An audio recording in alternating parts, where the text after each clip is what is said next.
Minute Papillon. Bonsoir, c'est Anne-Laetitia Béraud. Bon retour dans Minute Papillon. Ce lundi soir, on revient sur le procès du couple Balkany avec mon collègue Vincent Ventighem, journaliste justice à 20 minutes. Accusation de fraude fiscale, prise illégale d'intérêts, de corruption.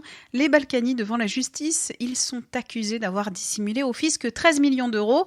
Sont jugés Patrick, maire de Levallois, Isabelle, son épouse et première adjointe à la mairie, leur fils Alexandre, Arnaud Claude, leur ancien avocat, Jean-Pierre Aubry, leur bras droit à Levallois et Mohamed Al-Jaber, un Saoudien accusé de corruption.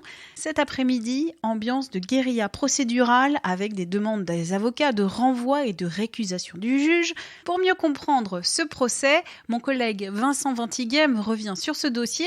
Tout a commencé avec des bizarreries repérées par les enquêteurs sur les comptes bancaires des Balkany. Les enquêteurs ont effectivement trouvé quelques bizarreries sur les comptes bancaires des époux Balkany et notamment dans la rubrique dépenses. Ils se sont par exemple demandé pourquoi Patrick Balkany avait souscrit 7 abonnements à Canal+, alors qu'officiellement il ne disposait que de 2 logements.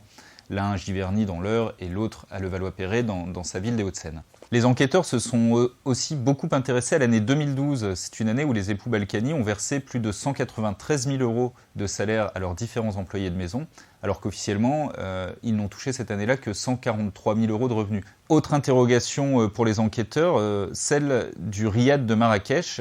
Ils ont remarqué qu'Isabelle Balkany avait dépensé beaucoup d'argent pour meubler ce riad, alors qu'elle ne disait être que simple locataire des lieux. À l'intérieur, les enquêteurs ont notamment retrouvé des caisses de vin avec une étiquette au nom de Balkany, et aussi des peignoirs et du linge de maison avec les initiales PB brodées dessus. À propos de peignoirs, l'un des témoignages versés au dossier est celui d'une employée de maison qui a expliqué un jour avoir découvert une liasse de billets dans le peignoir de Patrick Balkany, et puis étant seule, elle s'est permis de les compter, il y en avait pour 8 000 euros. Les enquêteurs se sont aperçus que tout se faisait en liquide pour les époux Balkany, à tel point qu'en 2012, ni Patrick ni Isabelle n'ont effectué le moindre retrait d'argent liquide aux distributeurs de banque. Question, d'où venait cet argent liquide ? Lors de l'instruction et lors des différentes auditions, Patrick et Isabelle Balkany ont fait preuve de beaucoup d'obstruction vis-à-vis des questions des magistrats. Isabelle Balkany a expliqué que l'argent liquide provenait d'amis, mais comme elle ne pratiquait pas la délation, elle ne voulait pas donner leur nom. Patrick Balkany, lui, a expliqué que tout cet argent liquide provenait en fait d'un héritage de sa famille juive